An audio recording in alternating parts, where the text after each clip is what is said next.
heroísmo, dejaron su vida y nunca un cuartel por aquellas madres de pañuelos negros a las que ninguno escuchó, que siguen penando por las almas de aquellos que no tienen paz. Hola, muy buenos días, ¿cómo están? Hoy programa número 11 de Historias que te ocultan, con el testimonio en primera persona, protagónica, de la historia reciente en nuestro país. Programa pensado y dirigido para los jóvenes que no vivieron la época de los 70. Los terroristas no atacaban a los cuarteles militares ni a la policía porque tuvieran un problema personal con las Fuerzas Armadas y las de seguridad.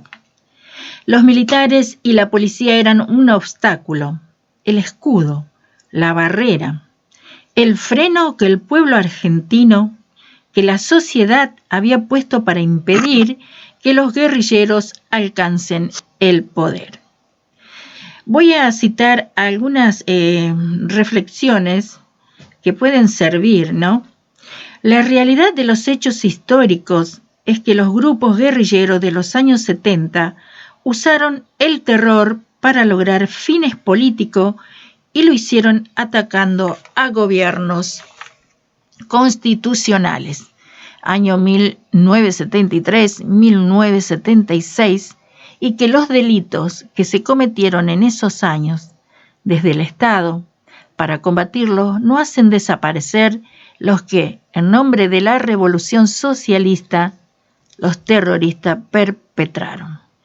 Podrán intentar demostrar que están prescriptos, pero nunca podrán decir que no los cometieron. Solo para citar algunos de los delitos del terrorismo mencionaremos asociación ilícita, homicidio, privación ilegal de la libertad, incluso seguida de muerte, tortura en muchos casos seguida de muerte, secuestro extorsivo, daños, lesiones en todos los grados, sedición, instigación al suicidio hasta su consumación, resistencia a la autoridad, abuso de armas, abandono de personas, hurto y robos calificados, falsificación de documento público, amenazas, violación de domicilio y sigue la lista.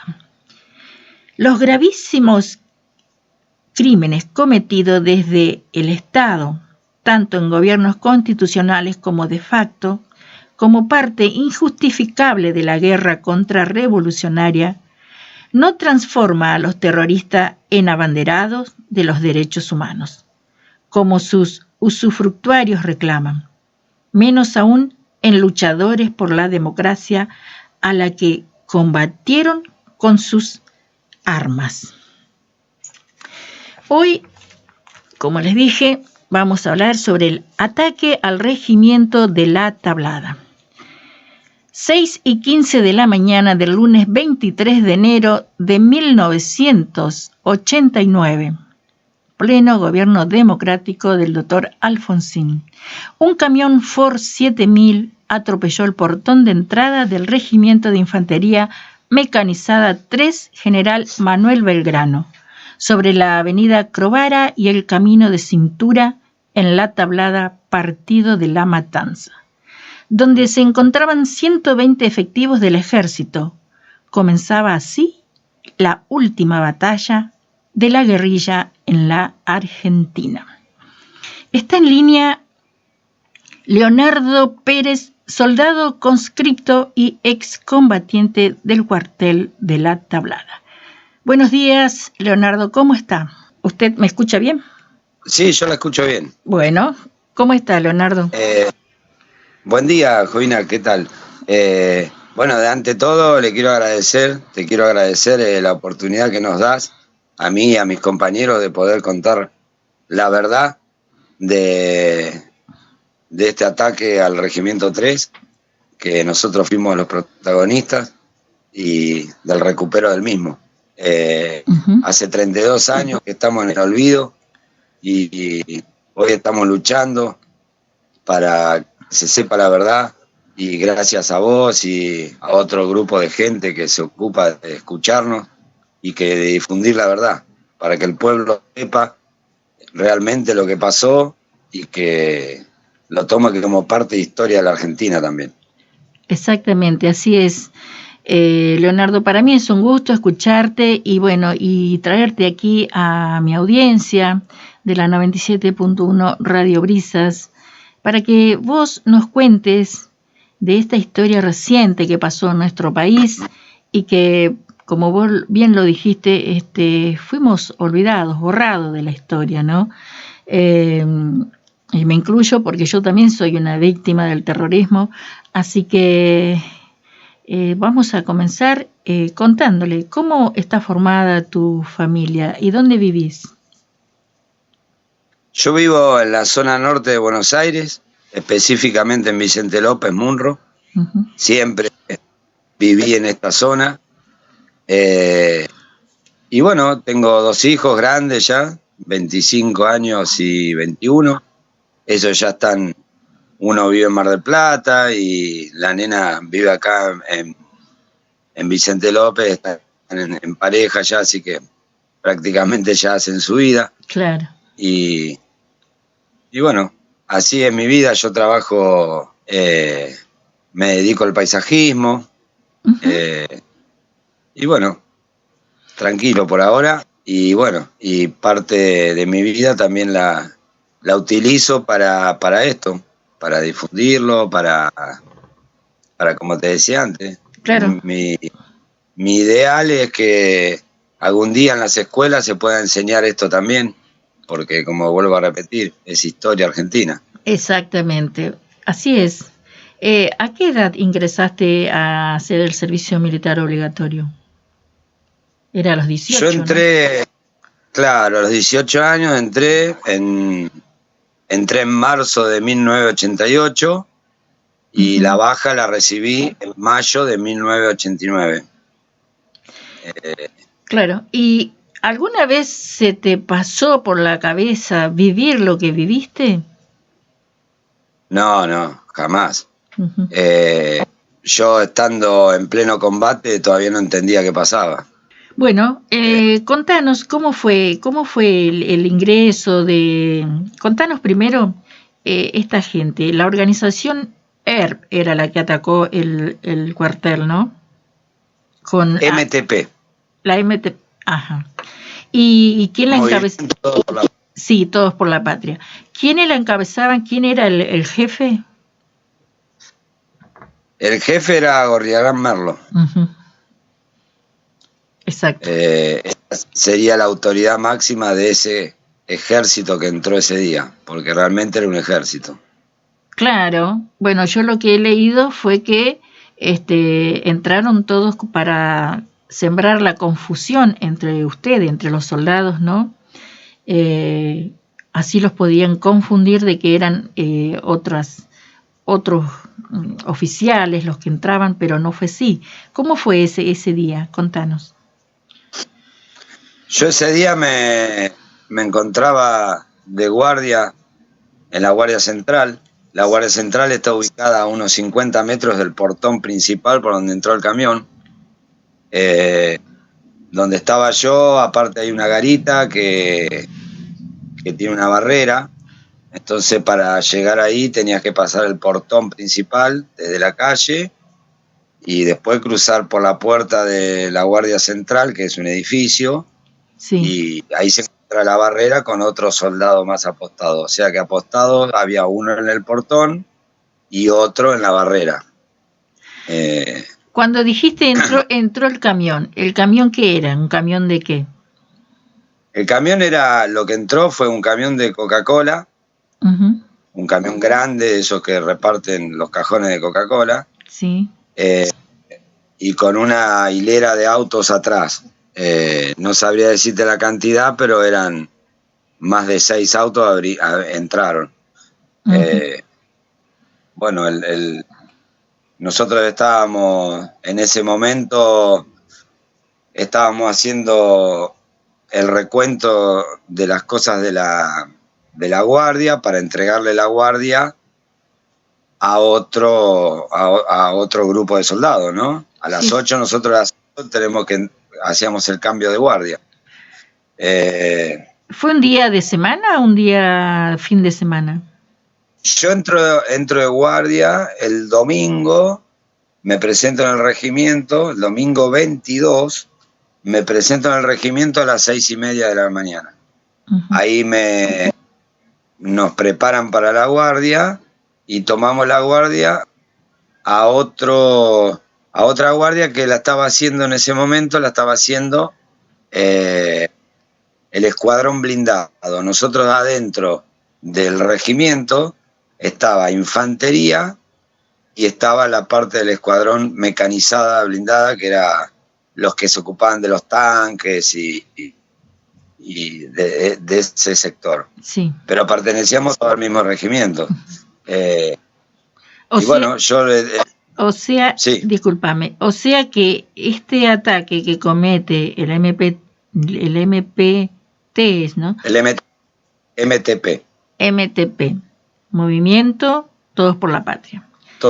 Encabezado por Gorriarán Merlo. Fue un día domingo. No, yo entro el domingo, pero el ataque se perpetúa el lunes a las 6:20 de la mañana. Exacto. Bueno, ¿cuántas horas duró ese ataque? El ataque duró 36 horas. Empezó ese lunes y terminó el martes a las 6 de la tarde.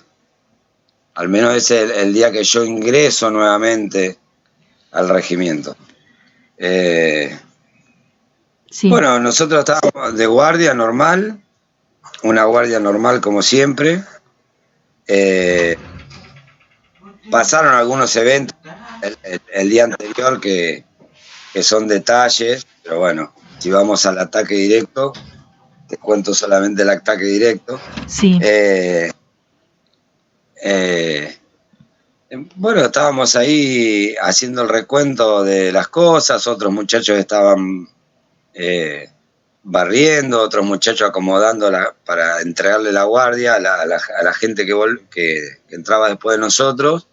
Entonces como que hacemos un recuento de todo para que quede todo claro, que entregamos todos los elementos que conforman la guardia, que serían los tachos, los ponchos de lluvia, todo. Y la guardia limpia, en condiciones. A mí me dice el cabo Sosa, que era el cabo de guardia, me dice, bueno, contá los ponchos de lluvia y cuando terminás, andá y buscá al soldado Díaz, Leonardo Díaz, que estaba más o menos a unos 100 metros o 50 metros de donde estaba yo, de la Guardia Central. Había un puesto que solamente se hacía de noche. Entonces yo lo tenía que ir a las 6:30, lo tenía que levantar ese puesto. O sea, lo iba a buscar y lo traía a la guardia. Él no podía dejar el puesto sin que uno de nosotros vaya con la orden de dejar el puesto. Claro. Bueno, cuento el primer poncho, el segundo, y siento yo parado en la puerta de la guardia central. Sí. Y siento unos disparos y me doy vuelta, pero no fueron muchos, fueron algunos así disparos dispersos, y me doy vuelta cuando miro para el portón de entrada, que estaba más o menos también a unos 30 metros de donde estaba yo. Veo entre una hilera de autos, veo un camión que viene avanzando para donde estábamos nosotros, por la calle principal que se llama General Belgrano, igual que el regimiento. Ahí el cabo Sosa, que está al lado mío, gira y dice, bueno, ¿qué pasa? Y una mala palabra. Y no ha terminado de decir eso, y una lluvia de balas que eran terribles. O sea, en el camión atrás vendrían 30 personas colgadas del camión, tirando para la guardia, más los autos que venían atrás. Yo lo primero que atino es tirarme el cuerpo a tierra, y me empiezo a arrastrar hasta atrás de una pared. Había un sector que había una parecita con 2 banquitos, que la pared no llegaba al techo ni a las paredes laterales, y un teléfono público. De esos viejos naranja de Entel, ¿no? Uh-huh. Estamos hablando de teléfonos de hierro, pesado. Sí, sí. Yo me arrastro, la lluvia de bala no era unos tiros, era una lluvia. Era, para compararlo, como Año Nuevo a las 12 de la noche cuando tiraban cohetes. Bueno, lo mismo, pero a la altura de la cabeza. Ese sonido. Qué bárbaro. Yo me pongo atrás de la pared para recubrirme de los tiros, y ahí es cuando empiezo a mirar la pared y empieza la pared a caerse a pedazos de los tiros que pegaban. Hasta ese momento yo no sabía ni quiénes eran. Uh-huh. Miro el teléfono, y el teléfono público se rajaba de los balazos que le pegaban, se hacían unos agujeros terribles. Yo miraba y veía el acero, por eso siempre digo que era de acero, porque se quedaba el acero al aire libre ahí. Uh-huh. Y bueno, era impresionante lo que tiraban en ese momento. Dije, todos los que estaban adelante mío los mataron a todos. Y tal cual se empezó a caer la pared, dije, bueno, listo, en un momento me quedo sin pared acá, quedo al descubierto, porque se empezó a desmoronar la pared de los tiros que pegaban. Una pared de ladrillo, estaba hablando, ¿no? Uh-huh. En ese momento escucho un FAL que estaba tirando a mi favor, porque de la lluvia de balas que picaban por todos lados, yo no podía ni asomar la cabeza para ver qué estaba pasando. No me daba la oportunidad ni de moverme de ahí. Claro. O sea que esta gente se concentró en matar a toda la guardia. O sea, se quedaron ahí y tiraban y tiraban y tiraban. Nosotros, yo siempre digo que perdemos la noción del tiempo en ese momento. Uh-huh. En combate se pierde porque es todo tan rápido, y uno tiene que reaccionar rápido y bien, porque donde uno se equivoca, claro, lo matan, por lo que es 70 tipos tirándole a una misma puerta, para que tengan una idea. Y bueno, en un momento escucho un FAL, yo por el sonido ya me daba cuenta que tiraba a mi favor, que no estaba tirándome a mí, y ahí me incorporo y camino para atrás. Cuando camino para atrás, me encuentro al soldado Tadeo Tadía. Uh-huh. Me dice, ¿qué pasa, Pérez? Y yo le digo, corre, que nos matan a todos, y lo veo entrar a la oficina de guardia. La oficina de guardia tenía una puerta que daba a donde estaban los atacantes y una puerta para atrás donde estábamos nosotros, o sea, tenía entrada y salida. Yo lo veo que entra corriendo ahí, desesperado él, y ahí viene el sargento primero Escalante, que era el sargento de guardia. Sí. Vamos para una parte que están los calabozos. Entonces él se pone se pone rodilla a tierra y empieza a combatir para el lado de la Plana Mayor, que era un edificio que estaba pasando la guardia. O sea, tirando hacia adelante desde atrás de la guardia. Yo me pongo del otro lado de la pared, cuidando que no se nos metan por ese lugar donde estaba el teléfono y donde yo había estado antes. Bueno, sigue el combate ahí un tiempo. En un momento yo veo que se me meten 2, veo ahí 2 personas de civil con armas largas que se me meten adentro del calabozo. Nosotros estábamos justo bajo la pared, bajo la ventana del calabozo que daba a camino de cintura. Entonces yo ahí le digo al sargento primero, le digo que se me habían metido 2 de civil, armados, y que tenía miedo que los tipos saquen las armas por la ventana y nos maten a los 2. Sí. Entonces le digo, metamos el FAL por la ventana y tiremos para adentro. Hagamos una ráfaga, algo para adentro. Y menos mal que no lo hicimos, porque atrás de ellos 2 habían tomado de rehén al soldado que estaba en la barrera.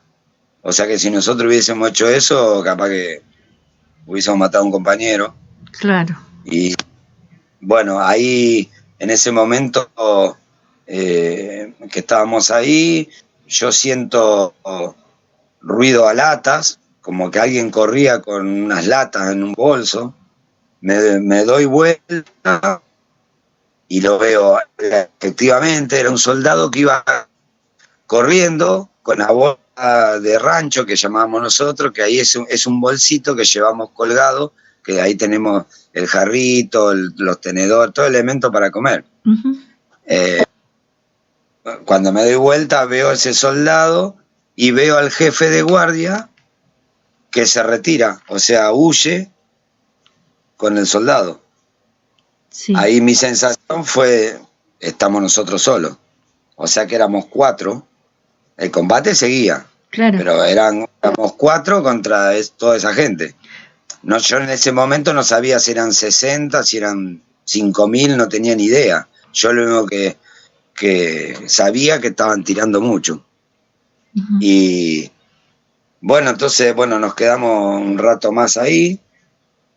El sargento y el cabo Sosa en un momento nos dan la orden de que salgamos a pedir apoyo porque nos mataban a todos, porque ya había pocas balas, ya había poca munición y ellos eran muchos y nosotros éramos poquitos. Qué bárbaro, y claro, porque fueron 36 horas de combate, o sea, de fuego sin parar.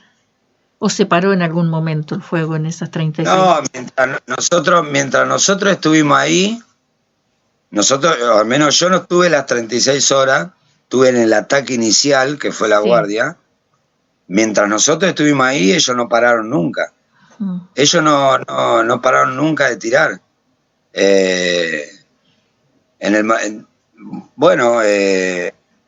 Nosotros ahí él nos da la orden de que salgamos de alguna manera de ese lado a pedir apoyo, porque íbamos a perder, nos iban a matar. Entonces, nosotros teníamos de donde estábamos nosotros hasta Camino Cintura, había un alambrado y había todo un descampado, o sea que no había, solo pasto, no había ni un árbol para cubrirse. Entonces nosotros lo que teníamos que hacer es correr 150 metros o 100 metros hasta el alambrado, al descubierto total, y pasar ese alambrado e ir a pedir apoyo.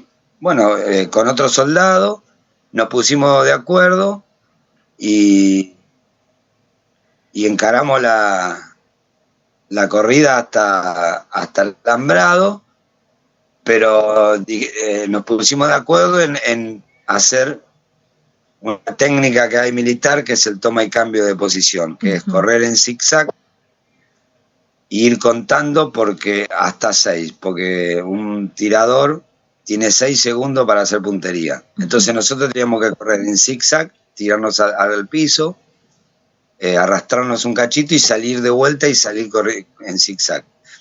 Bueno, salimos corriendo, esa es la instrucción que nosotros tuvimos. Yo lo que quiero destacar es que la instrucción de mi regimiento fue excelente, porque a nosotros nos salieron cosas en ese momento que salen del alma. Claro, y que las aprendieron ahí. No se piensa eso. No, por supuesto. No es que uno dice, bueno, ahora hago esto, no, sale solo. Sí, sí. Bueno, pues salimos corriendo, o sea que esos 100 metros se transformaron en 200 al correr en zigzag. Uh-huh. Corrimos y en la corrida nos tiraron con lo que tenían. Yo, gracias a esa técnica que hicimos, yo calculo que no nos pudieron pegar. Claro. Pero las balas estaban en el piso, en la tierra, se escuchaba como sacar corchos así, y se levantaba la tierra alrededor nuestro, adelante, al costado, atrás no miraba, porque yo no miraba para atrás, en ningún momento miré para atrás. Bueno, llegamos al alambrado y ahí nos encontramos con otro soldado en un ataque de nervio y llanto, aferrado al alambrado, y él era el encargado de tomar las mediciones de los mismos medidores de luz, o sea que él no estaba armado. Uh-huh. Entonces no tuvo oportunidad de nada. Yo calculo que él lo agarró caminando hacia la guardia a tomar las mediciones, lo sorprendió el ataque y bueno, hizo lo que pudo. Y llegó hasta ahí. Bueno, él tenía una pinza en la mano porque como era electricista del cuartel, no sé si con la pinza, no sé con qué, pero pudimos levantar el alambrado tejido y salimos por ahí. Yo lo saco a él primero porque no se quería desprender del alambrado, sin darse cuenta, ¿no? Por supuesto. Sí, yo calculo claro. que era Los nervios, sí. Lo pudimos sacar del alambrado y lo sacamos y a él como que a él reaccionó y ahí salió corriendo él y se fue. No vino con nosotros, no sé, salió para el otro lado. Ujú. Bueno, nosotros salimos, corrimos para la esquina que era, ahí está la rotonda de la Tablada. La idea nuestra era ir hasta un IPF que había ahí en la esquina y llamar por teléfono al ejército, sin saber ni el número de teléfono del ejército. En realidad íbamos a llamar sin pensar, no sé qué íbamos a hacer, pero Qué íbamos bárbaro. a buscar ayuda. Qué bárbaro. Bueno, en ese momento se me cruza un auto mientras íbamos corriendo y yo lo que hago es cruzarlo, un Ford Taunus era, me acuerdo, y lo que hago es lo paso corriendo por arriba del capó, por arriba del capó, corriendo. No me frenaba nada. Y el tipo nos corre, cuando llegamos a la estación de servicio, llega el Taunus, se baja una persona de civil y nos muestra una chapa y nos dice policía. Bueno, le contamos, él me dice, ¿qué está pasando? Le contamos que estaban atacando el cuartel, pero que nosotros no sabíamos ni quiénes eran. Él nos preguntaba quién ataca y nosotros le decíamos, no sé. Nos atacaron. Yo siempre le decía, mataron a todos mis compañeros. Porque era tan grande la balacera que yo dije, no quedó nadie. Sí. No quedó nadie, mataron a todos, no se salvó nadie acá. Y el tipo, ahí el policía me dice, bueno, métanse en el baño. Y empieza a llamar por handy delante de nosotros y pide los refuerzos. Ahí él nos dice, bueno, vengan muchachos, y yo le preguntaba quiénes son. Y ahí él me dice, son zurdos, pibe. Que yo no sabía ni qué era eso. Yo no viví, yo cuando estaba la guerrilla acá tenía 5 años. Claro. Yo no sabía, yo no viví nada de eso. Y bueno, y nos sube a los dos al auto, nos lleva a la casa de él, él se cambia el uniforme y se vuelve. Y antes de irse nos dice, bueno, sáquense la ropa militar, porque de estos hay por todos lados. Y no sea cosa que los maten, porque hay francotiradores afuera, y bueno, listo, se fue. Yo lo único que me saqué fue la camisa y me dejé él me dio una remera azul Adidas. Bueno, estábamos ahí con mi compañero en la casa y yo le decía a mi compañero, che, loco, estamos de guardia nosotros, volvamos al regimiento. Y él me decía, no, y yo sí, que no, que sí, empezamos a discutir que sí, que no, y hasta que él me dice, bueno, de última vamos a mi casa. Nosotros en ese momento sentados en la casa del policía viendo por televisión que se había armado una guerra ya, ahí adentro. Entonces le digo, bueno, vamos. Bueno, tomamos un colectivo así vestido de verde, mitad azul, estaba yo, y nos fuimos hasta la casa de él. Cuando llegamos a la casa de él, yo seguía con la idea de que yo estaba de guardia. Sí. Y que yo tenía que estar en el regimiento, que yo no podía estar ahí. Y él me decía, no, yo no vuelvo. Bueno, ahí nos atiende la madre, nos da de comer, la verdad que toda una emoción, porque imagínate, la madre miraba por la tele todo eso y sabiendo que estaba el hijo ahí de guardia. Claro, me imagino. Cuando lo vio que estaba vivo, no la podía creer. Bueno, a mí también me trató como un hijo en esos momentos que estuvimos ahí. Sí. Nosotros nos habíamos movido hasta La Ferrer, o sea que estábamos a 10 kilómetros del regimiento. Bueno, yo seguía insistiendo que yo tenía que volver, porque yo estaba de guardia, y que era mi obligación, y que me iban a sancionar si yo no estaba. Así todo aunque me habían dado la orden de hacer lo que hice, ¿no? De buscar ayuda. Bueno, en un momento le dije, yo me voy. No, yo no, me dijo. Bueno, listo, yo me voy. y me caminé 10 kilómetros hasta el regimiento. Me fui caminando hasta que llegué al regimiento. Cuando llegué al regimiento, bueno, ya había antiaéreas afuera, los tanques ya estaban en acción, había partes prendidas a fuego del césped, compañías, ya le habían tirado un par de cañonazos a algunas compañías, cadáveres de los subversivos contra los alambrados, prendiéndose fuego, una antiaérea en la puerta tirando para adentro, toda la policía tiroteándose, porque afuera también había parte de ellos. Se dice que había casi la misma cantidad de la que entró, pero afuera dispersos por las ventanas, por arriba de los techos, tirando. Bueno, le tiraban a los tanques de agua, por ahí agarraban un auto y lo paraban y lo revisaban todo, y bueno, movimientos de tropa por todos lados, pero yo no encontraba a mis compañeros. Entonces yo veía tropas de otros regimientos, pero no me podía sumar con ellos porque no me conocían. Y bueno, estuve ahí afuera con los policías, que todavía ellos me decían, estos no son chorros, pibe, estos no son como los chorros, pibe, porque tiraban, era un ejército entrenado lo que tenían ellos. Sí, sí. Y bueno, hasta que logro encontrar al médico del regimiento, y que se estaba sacando heridos ahí, y le digo, mi capitán, yo estaba de guardia, y él me dice, ¿dónde quiere ir? Yo quiero entrar al regimiento, tengo que entrar porque yo estaba de guardia, yo quería volver a mi puesto original.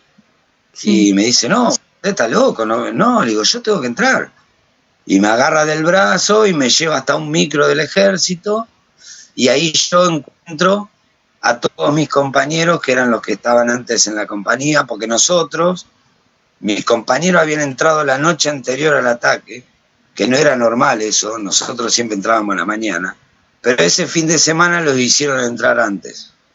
Yo siempre, fue un capricho de algún oficial, digo, capaz que se decía de que nos hicieron entrar antes porque, ellos, porque yo estaba de guardia, los hicieron entrar antes porque a la mañana llegaban tarde, como era fin de semana, sí. Y algunos salía ahí, tomaba una copita de más y para ahí que llegaba el lunes tarde. Eso fue lo que se dijo después. Bueno, de ahí nos llevan a un regimiento y al otro día, el martes, nos traen de vuelta cuando ya se habían rendido y entramos al regimiento. Bueno, un caos. Era un campo de batalla, había cadáveres por todos lados de los subversivos, no nuestros, y sí. Ahí me entero que Tadeo Tadía, en esa entrada corriendo a la oficina de guardia, salió por la otra puerta con las manos en alto, rindiéndose, y un subversivo lo acribilló de ahí a sangre fría, ahí estando él desarmado. Qué bárbaro. Y después lo usaron a él de escudo humano, se parapetaban y usaban el cuerpo de él para recubrirse de las balas que nosotros le tirábamos. Entonces también ahí recibió un montón de impactos Tadeo, o sea que el cuerpo de él estaba baleado totalmente, tenía en las manos tiros, y bueno, y Díaz, al soldado que yo tenía que ir a buscar, que él ese día, el domingo, me había contado que estaba contento porque había dejado embarazada a la novia, y el lunes, cuando salía de la guardia, iba a hacer el trámite para irse de baja, y que estaba ansioso por terminar esa guardia porque iba a ser papá, y era ese soldado que yo tenía que ir a buscar. Sí. Por supuesto no llegué a buscarlo, y bueno, también lo habían recibido un tiro en el pecho y murió ahí en el acto. Oh. Y bueno, mi karma, mi mochila, digamos, siempre fue ¿por qué no llegué? ¿Por qué no entraron 2 minutos más tarde? Porque yo hubiese estado con él y seguramente entre los dos hubiésemos hecho algo. Porque no es lo mismo estar solo en un combate que estar con otra gente. A menos entre dos hubiésemos, no sé qué hubiésemos hecho, pero yo calculo que sí, o hubiésemos muerto los dos, no sé, pero yo creo que entre los dos hubiésemos hecho algo y tal vez él se hubiese salvado. Yo siempre tengo la ilusión que él se hubiese salvado. Y de Tadeo siempre digo que por qué corrió para ese lado. Sí. La desesperación del momento no lo hizo. Yo creo que él se asustó y no pensó. El cuerpo lo llevó para ese lado, pero no la mente. Claro. Porque era más fácil correr para el otro lado que correr para el lado que estaban disparando. Sí. Pero bueno, es algo que yo creo que el destino ya estaba marcado. Y me dio mucha pena porque aparte él había perdido al hermano en Malvinas y él en realidad no tendría que haber hecho el servicio militar porque los hermanos de los combatientes de Malvinas no hacen el servicio militar. Claro. Y él se ofreció y dijo que por honor al hermano iba a hacer el servicio militar. Qué valiente. Y al otro día a mí me tocó un oficial, me llama y me presenta una señora y un señor. Y me dice, el oficial ni me avisa a mí. Entonces cuando llegamos enfrente de esas dos personas, él dice, acá está el último soldado que vio con vida a su hijo. Y eran los padres de Tadeo. Y bueno, me abrazaron y yo me sentí como que abrazaban al hijo, realmente. Claro. Y me decían, y bueno, y me preguntaron cómo estaba él. Yo le dije que habíamos estado como, que estaba bien, porque esa tarde anterior al ataque la madre le había llevado un bizcochuelo de chocolate y yo la atendí a la madre porque justo en ese momento estaba apostado yo y Tadeo lo compartió conmigo ese bizcochuelo y con otros compañeros, que en ese momento un bizcochuelo estando en servicio militar es como un lingote de oro para nosotros porque vivíamos a pan y queso y mate cocido y bueno, y a mí me demostró que era un buen pibe. Yo a pesar de que hacía un año casi que estaba ahí adentro, éramos tantos que a veces no nos veíamos todos los días porque era tan grande el regimiento y cada uno tiene su tarea. Y yo lo conocí realmente ese día, porque lo que habré cruzado, pero nunca entablé una charla, y yo lo conocí ese día.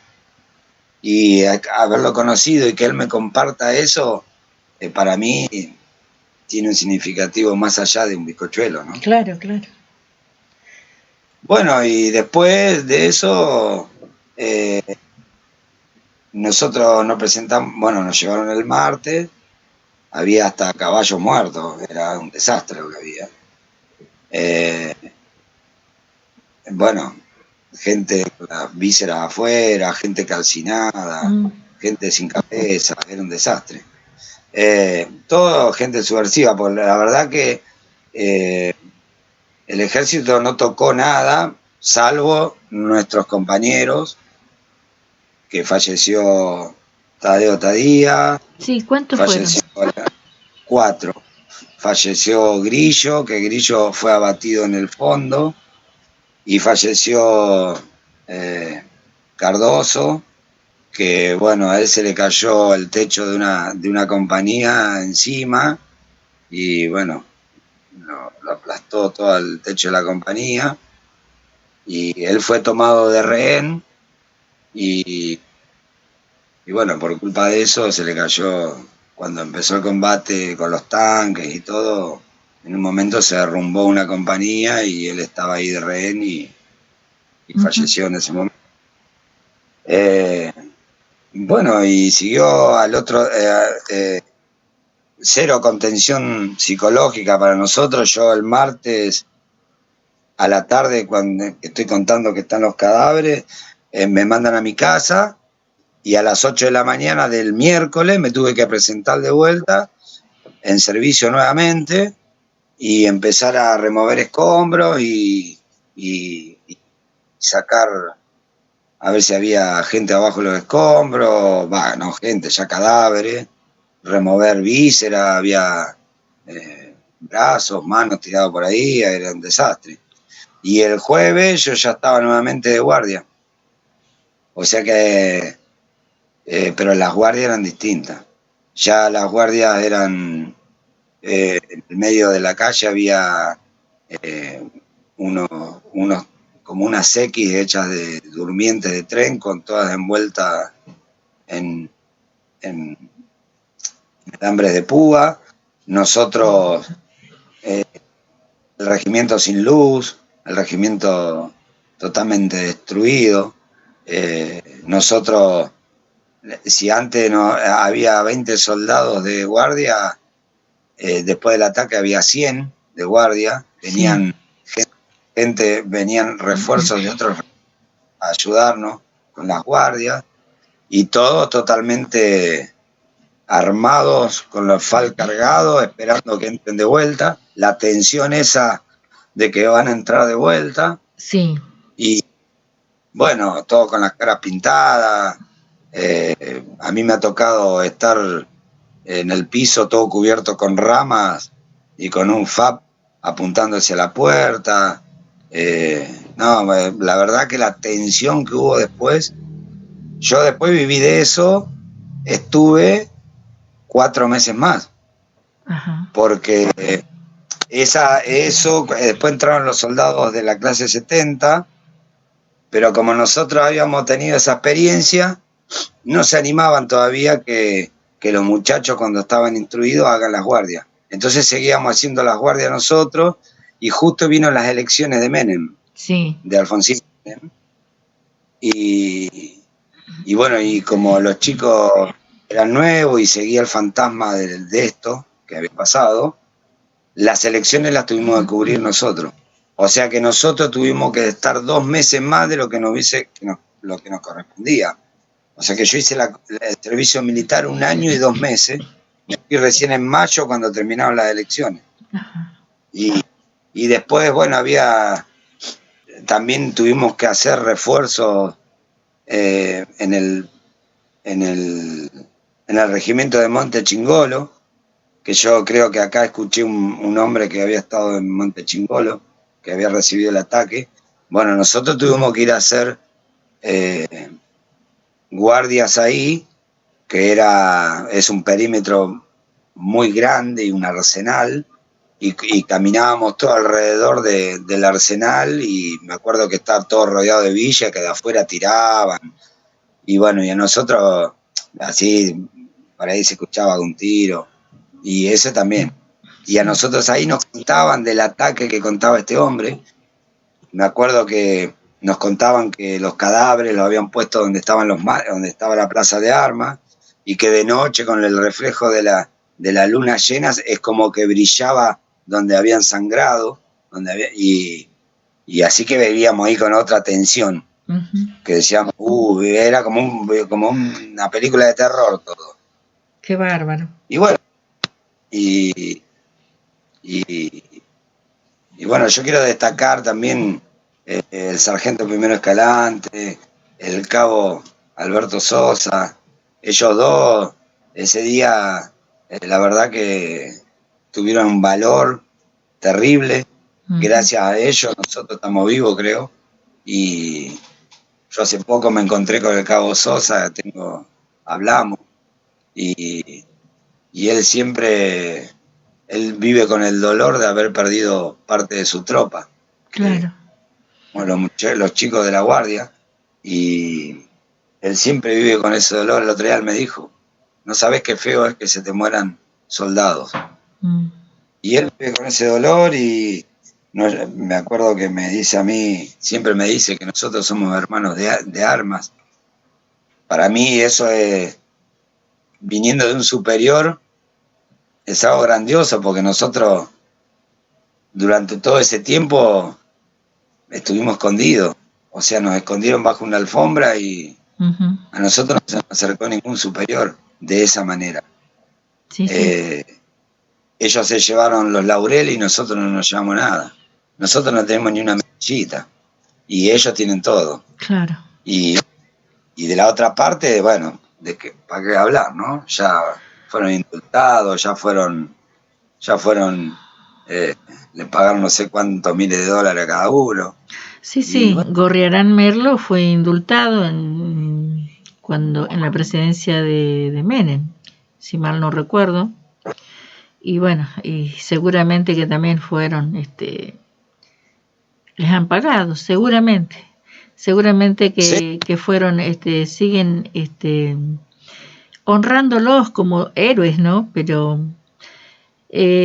justamente esto lo que yo hago es recordarle a la audiencia, recordarle a la gente que, que estos que se llamaban jóvenes idealistas no tenían nada de jóvenes idealistas, eran asesinos que entraban a sangre y fuego a los cuarteles, tiraban bomba, no les importaba si habían niños, ancianos, nada.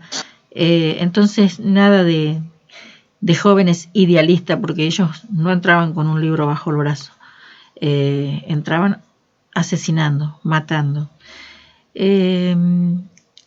¿Recordás cuántos fueron heridos los compañeros ese día? ¿Tus compañeros heridos? nosotros entre policías y, y, y soldados y militares hubo 11 bajas. Uh-huh. Eh, Heridos que yo recuerde, a menos de los nuestros, no, fueron 2 o 3, uno con un tiro en la rodilla, otro pibe, otro soldado que fue tomado de rehén y, junto con Cardoso, y bueno, él pudo salvar su vida, fue maltratado, todo, pegaron, lo lastimaron, y también cuando se derrumbó un poco se lastimó él estuvo internado también. Y después de suboficiales, oficiales, la verdad que no sé. Yo en ese momento ya es como que nos preocupamos más por nuestros compañeros y hoy día también. Sí. Pero heridos leves hubo poquitos, pero sí, bueno, las bajas fueron 11 en total. Y el segundo jefe de regimiento también. Sí. Murió otro muchacho, el cabo Primero Albornoz, que yo había hecho la instrucción con él me enseñó todo prácticamente a mí, y también murió. Él estaba en el fondo y estaba en un puesto de guardia, y él, bueno, cuando sintió los tiros se replegó para ayudarnos nosotros, y bueno, lo mataron en el camino, le pegaron un tiro en el pecho y murió. Uh-huh. Ahí murió, con él murió el soldado Grillo, y otro soldado fue herido. Pero bueno, y acá estamos. Sí. Leonardo, ¿alguna vez te pusiste a pensar por qué los atacaron? ¿Por qué fue esto? En realidad,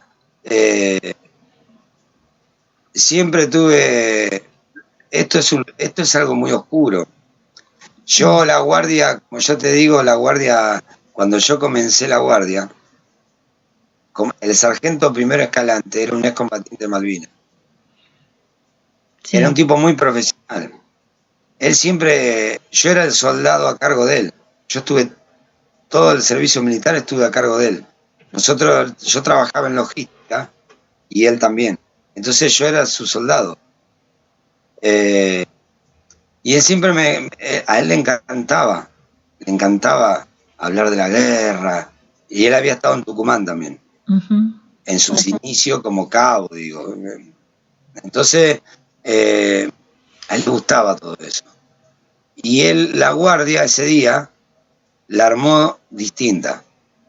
Pero nosotros no sospechamos nada, o sea, puso una ametralladora MAC arriba de un techo, trajo una tanqueta, a nosotros nos hizo poner unos proyectiles que se tiran con el FAL, nos hizo poner en el pecho, nos hizo poner los sables de bayoneta, y a la noche se presenta un oficial de alto rango, entra al cuartel a las 11 de la noche, y cuando nos ve así, lo llama el sargento primero y dice, nos hace desarmar toda la guardia.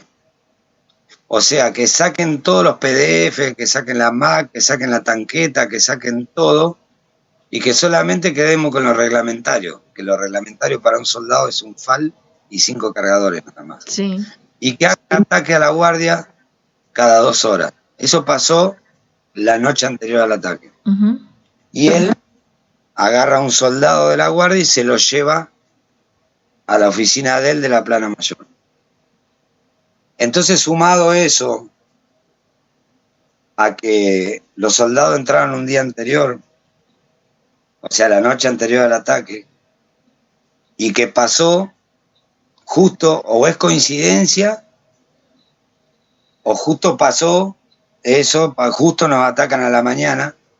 Entonces, si nosotros sumamos todo eso, uno siempre en la vida queda con la duda, así que sabían, no sabían, claro. Se la esperaban, no se la esperaban, pero si se la esperaban, ¿por qué nos desarmaron? Entonces uno siempre tiene esas preguntas, yo pregunté mucho. Algunos dicen que la persona esa que desarmó la guardia tenía una alineación anti cara pintada y mi regimiento era cara pintada. Sí. Entonces no quería el aspecto ese para el regimiento, él venía a darle otra imagen al regimiento. Entonces él desarmó la guardia porque no le gustaba eso, quería dar otra imagen. También pregunté eso, que por qué entraban los chicos un día antes y siempre entraban a la mañana. O sea, si ellos hubiesen entrado, se hubiesen encontrado con el ataque adentro, porque entraban 6:30 y el ataque fue 6:20. Sí. Si hubiesen entrado otro día. Entonces no hubiesen estado ellos en el ataque prácticamente. Claro. Igual gracias a ellos, a mis compañeros que entraron la noche anterior, nosotros pertenecíamos a la compañía Comando y Servicio y había después 3 compañías más. Bueno, la Comando y Servicio fue la única compañía que no pudieron tomar, porque los chicos cuando escucharon los tiros, los muchachos, siempre digo chicos porque a veces me quedo en los 18 años, eso es algo, una secuela que tenemos todos. Sí. Rompieron la sala de armas ellos, sin ninguna autoridad dentro de la compañía, estaban solos.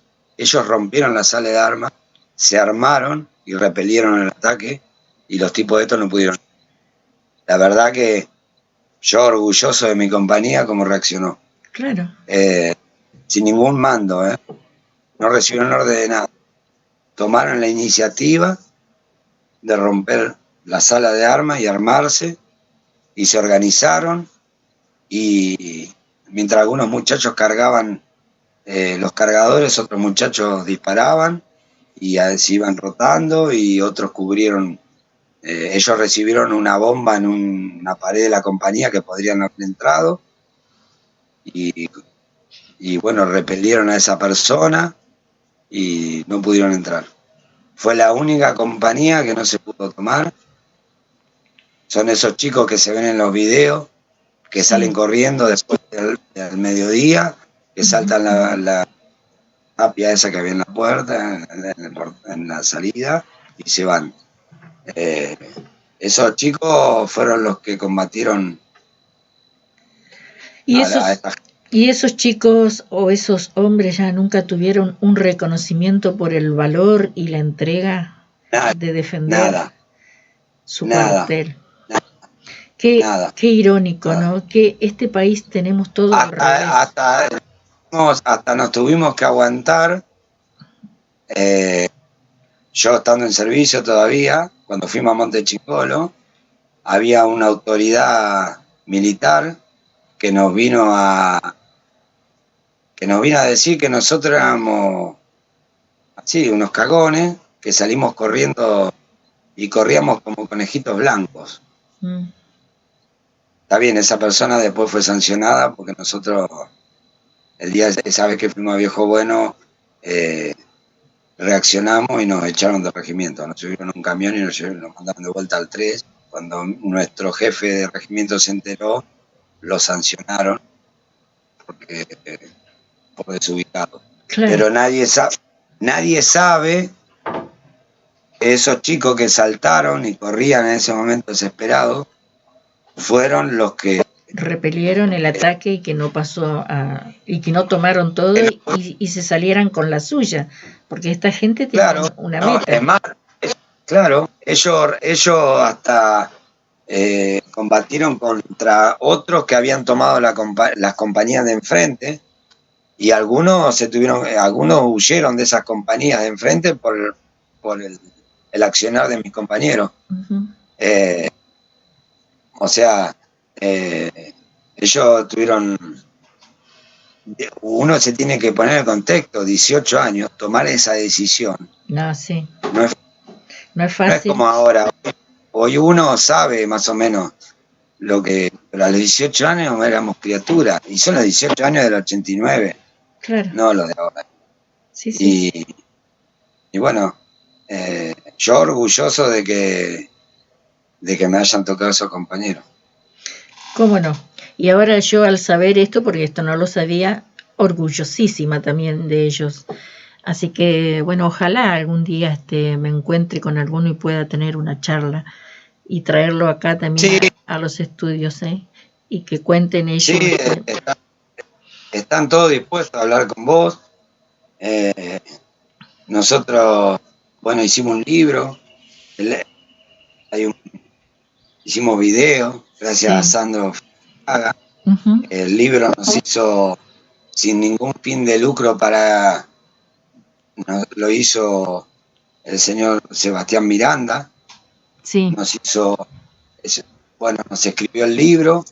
Él hizo otros libros de tablada, pero siempre de la parte documental o de la parte, digamos, oficial del ejército. Uh-huh. Y esta vez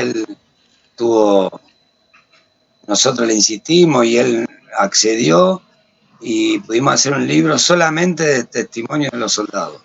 Y esto es lo valioso, y esto es lo que a mí me gusta traer a mi programa, el testimonio en primera persona de los protagonistas. Leonardo, por último, y ya para ir cerrando, ¿qué reflexión te dejó todo esto, todo aquello que viviste? Y yo realmente, no sé si fue mi inconsciente, pero yo nunca había tomado dimensión de lo que había vivido. Es como que de grande lo negué, yo no pude ir más al regimiento, y un día, no sé, el camino, andaba con el auto y el camino me llevó a pasar justo por enfrente al regimiento. Y cuando lo vi, habían puesto un supermercado. O sea, donde habían muerto mis hermanos, hoy había changuitos. Uh-huh. Y me pareció una falta de respeto terrible, me partió el alma. Y yo, ahí es cuando tomé realmente dimensión de lo que habíamos vivido nosotros a esa edad. Uh-huh. A nosotros nos cambió la vida. Yo hoy que pienso todo, me di cuenta que mi vida no fue la misma. Claro. Yo desde ese día no dormí hasta el día de hoy, sigo. No duermo profundamente, cualquier ruidito yo me despierto. Yo no comí carne por años después del ataque, porque me daba asco, porque relacionaba con la muerte. Lógico, sí. Y bueno, y yo todavía no entiendo para qué,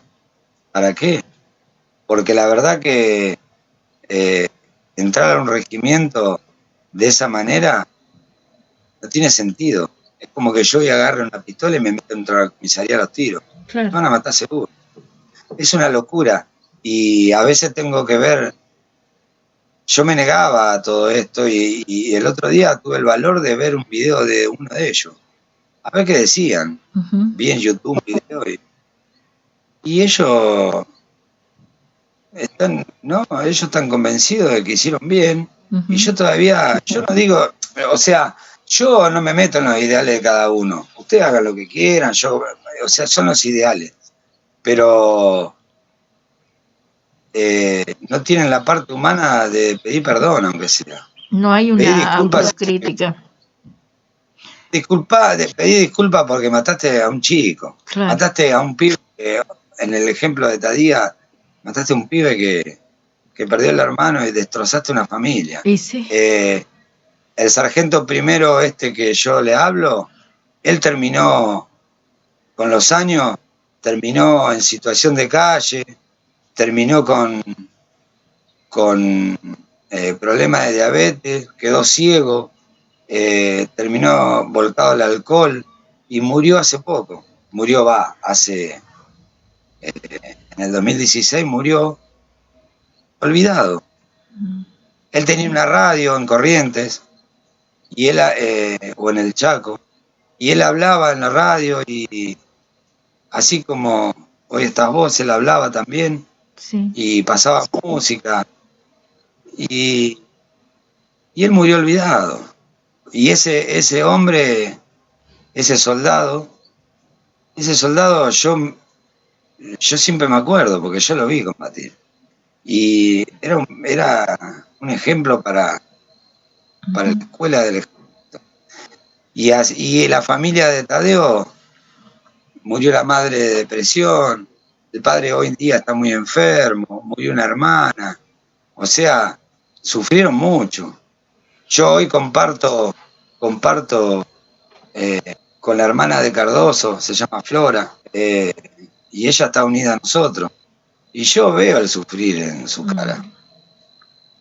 Por más que ella lleva eso, y ella está luchando por su hermano, consiguió ahora en Murucuyá que hagan el libro de interés cultural y educativo, consiguió que fuimos allá, fuimos a Corrientes, Capital, consiguió que le pongan el nombre en una plaza, consiguió que en los colegios se reparta el libro y que los chicos estudien, y bueno, consiguió un poco de gloria y honor para el hermano, que también fueron olvidados. Qué emocionante todo lo que contás. Cómo nos duele esta Argentina hoy. Nos duele muchísimo a los argentinos de bien, a los que pensamos distinto nos duele todo lo que está pasando en nuestro país, en nuestra patria. Pero bueno, no hay que bajar los brazos, hay que seguir luchando. Yo tengo fe y esperanza de que esto un día va a cambiar. Que los verdaderos héroes van a ser reconocidos, y como vos bien lo dijiste, ¿no? Este señor, que fue un ejemplo para el ejército, murió olvidado y en la miseria, pero sin embargo los que atacaron siempre la democracia hoy son homenajeados, fueron indemnizados, y se aproxima una fecha muy importante, que es el 24 de marzo, donde no se enseña en las escuelas la verdadera historia de nuestro país, donde solo se enseña del 76 en adelante, pero no se enseña por qué vino ese 24 de marzo, lo que pasó atrás, y eso es lo que nosotros luchamos día a día, para que se sepa la verdadera historia. Y no tenemos que bajar los brazos y tenemos que seguir abriendo conciencia, y yo creo que sí, que lo estamos logrando, porque todo esto, este testimonio tuyo va a servir para muchas generaciones. Así que yo te agradezco profundamente este momento, este contacto que tuviste conmigo, para traer a la audiencia todo tu testimonio de lo que has vivido. Sos un ejemplo, Leonardo. Bueno, muchas gracias. A nosotros, en estos 32 años, a veces nos quebramos hoy día, pero no es porque somos flojitos. A nosotros, estos 32 años, lo único que nos enseñaron es a tener duro el corazón, que en vez de un corazón tenemos que tener una piedra. Sí. Y hoy día, así con palabras como la tuya, o a veces nos llaman soldados más chicos que nosotros y nos dicen que somos un referente. Y bueno, exactamente. Ahí se nos afloja el corazón y caen nuestras lágrimas. Pero es por eso, ¿no?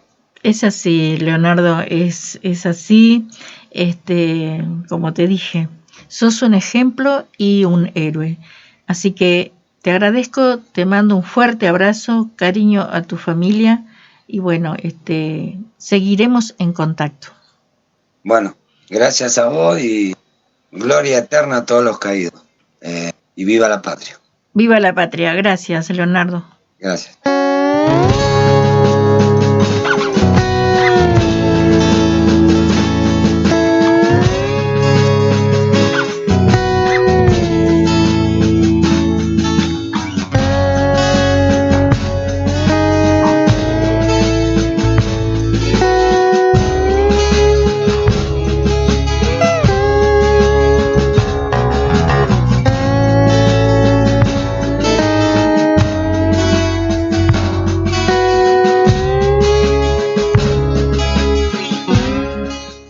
Así sucedieron los hechos. La historia no es de plastilina. El pasado no es de plastilina. No se lo puede moldear. No se puede manipular la historia hasta que nos dé una imagen del pasado que nos convenga en el presente. Lo que pasó, pasó, y es lo que es. Y significa lo que significa. Las opiniones son libres. Los hechos son sagrados. El edificio formidable construido con la plata de los argentinos dice en su fachada: memoria, verdad y justicia. ¿Cómo se puede hablar de memoria si los hechos pasados los han moldeado, manipulado en el presente? Es absurdo. ¿Qué sentido tiene pedir conocer la verdad si hoy, en el presente, se construye un relato del pasado hecho a medida de determinados intereses? Es absolutamente contradictorio. ¿Qué sentido tiene pedir justicia si no hay verdad, si no se admiten los hechos? Solamente se hace justicia cuando hay un hecho cierto, si no se puede saber qué pasó realmente. ¿Qué justicia puede haber? Te mintieron. Y hay historias que te ocultan. Acá estamos nosotros para contarte la verdad. Como siempre, doy las gracias a esta producción de la 97.1 Brisa por darme este espacio. Y será hasta el próximo programa.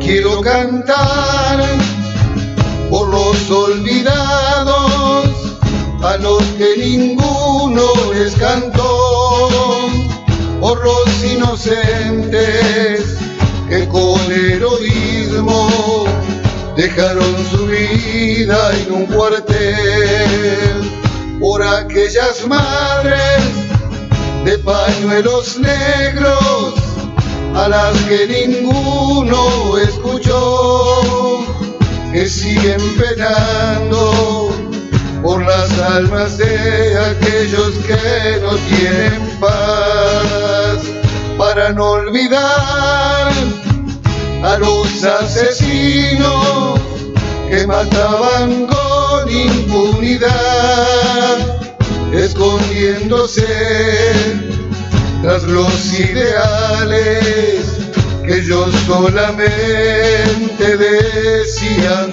tener, por Hermindo Luna, que entregó su vida defendiendo con su cuerpo y alma aquel cuartel. Por eso a la historia le falta una parte que hasta ahora nadie decidió contar. Aguante, soldado, que en algún momento todo lo escondido debe salir a la luz. Y vos desde el cielo, que hoy sos una estrella, podrás descansar